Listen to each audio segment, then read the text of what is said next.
नमस्कार। दिल्ली विश्वविद्यालय में अतिथि शिक्षकों पर एपीआई की तलवार लटक गई है।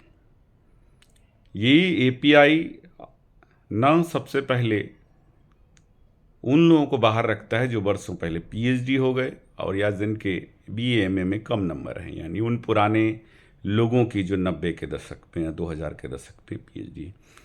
अब ये तलवार उन शिक्षकों पर लटक रही है जो एनईपी को सफल बना रहे हैं, जिनके कंधों पर एनईपी का भार है और जिनके माध्यम से एनईपी की नैया पार लगाई जा रही। ये हैं अतिथि शिक्षक, जो कुछ शोधार्थी भी हैं और जो कुछ शिक्षक भी हैं।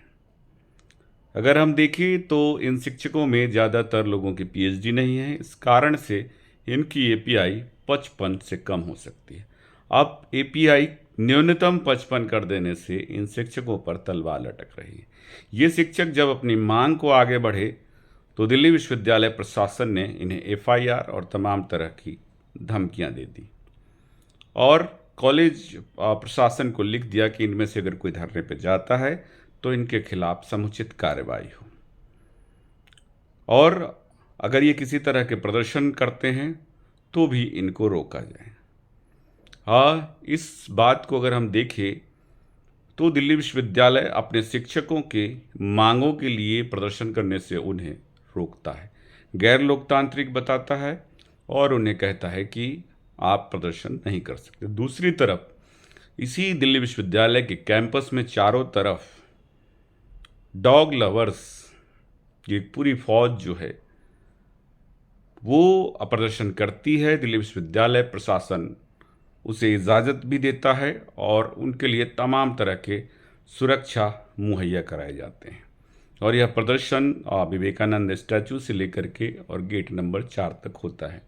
लेकिन जब शिक्षक अपनी मांग की बात करते हैं तो उन्हें जो है धमकाया जाता है, उन्हें प्रदर्शन करने से रोका जाता है और उन्हें बार बार किसी न किसी बहाने से रोक दिया जाता है। तो क्या शिक्षक महत्वपूर्ण हैं जिनके कंधों पर एनईपी चल रहा है, या वो डॉग लवर्स महत्वपूर्ण हैं जो अपनी मांगों को लेकर के दिल्ली विश्वविद्यालय के चारों तरफ कैंपस में प्रदर्शन करते हैं?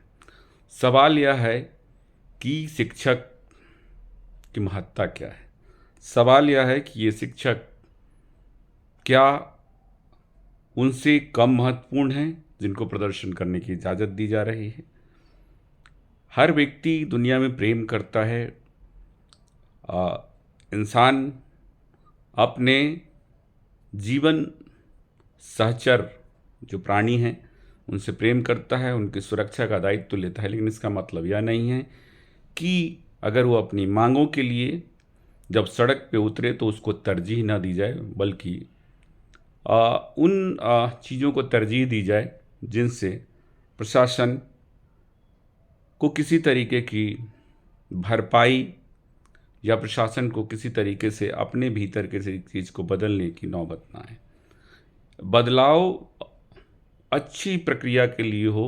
बार बार कहा जा रहा है कि सिलेक्शन प्रोसीजर में आप उन्हीं लोगों को चुने जो बहुत उन्नत किस्म के हैं, गुणवत्ता में बहुत प्रखर हैं या जिनके एपीआई बहुत अधिक हैं, लेकिन उनकी मांगों के, उनके हक के लिए उनको लड़ने का अधिकार तो दिया जाए, क्योंकि सिलेक्शन प्रक्रिया सिर्फ एक व्यक्ति का चयन कर सकती है, 99 व्यक्ति का रिजेक्शन।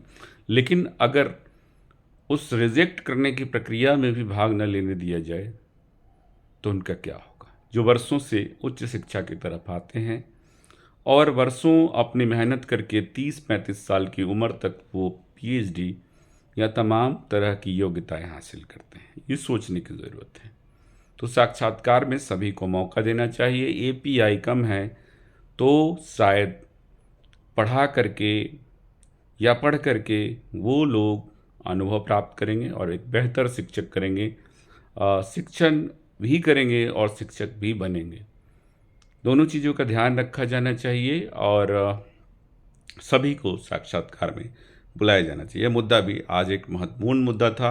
डूटा में जो है इस पर बातचीत हुई और डूटा ने भी आश्वासन दिया है कि ये मुद्दा इसी एससी और तमाम जगह से उठाया जाएगा। तो अब ज़रूरत है कि अतिथि शिक्षकों की भागीदारी की बिना डरे और अपनी मांगों के लिए उनको लड़ना चाहिए और उनको आगे आना चाहिए, क्योंकि मांग जो है वो जायज़ हो, लोकतांत्रिक हो, तो प्रशासन को उस पर झुकना ही पड़ेगा। नमस्कार, धन्यवाद।